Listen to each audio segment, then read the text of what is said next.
вторник, 12 август, кратки вести во 12 часот.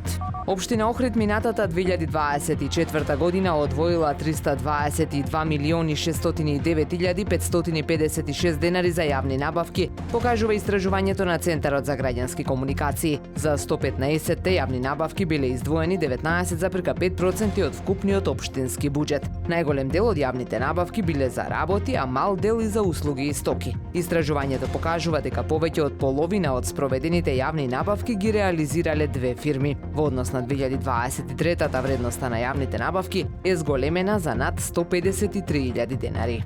Во текот на месец јуни Охрид го посетиле 29.919 странски туристи, соопшти Државниот завод за статистика. Во однос на структурата на странските туристи најмногу бројни биле турците 9.623. Следуваат гостите од Србија, Германија, Холандија, Полска и Франција. На ниво на Република Македонија во јунија посетиле вкупно 126.415 туристи. Во периодот јануари-јуни оваа во однос на истиот период од претходната година се бележи зголемување на вкупниот број на туристи и ноќевања.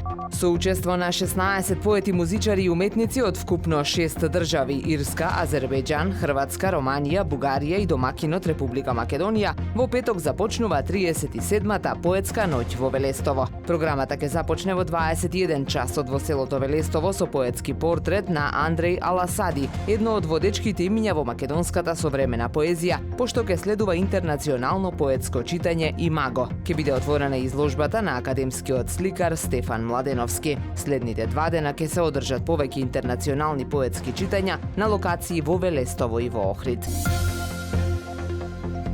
Времето денес сончево и топло со мала до умерена облачност. Дува слаб југоисточен ветер. Максималната температура во Охрид до 35 степени. Повеќе информации на ohridpress.com.mk. Уредник и водител на вестите Даниела Спасик. Технички реализатор Реџеп Селман.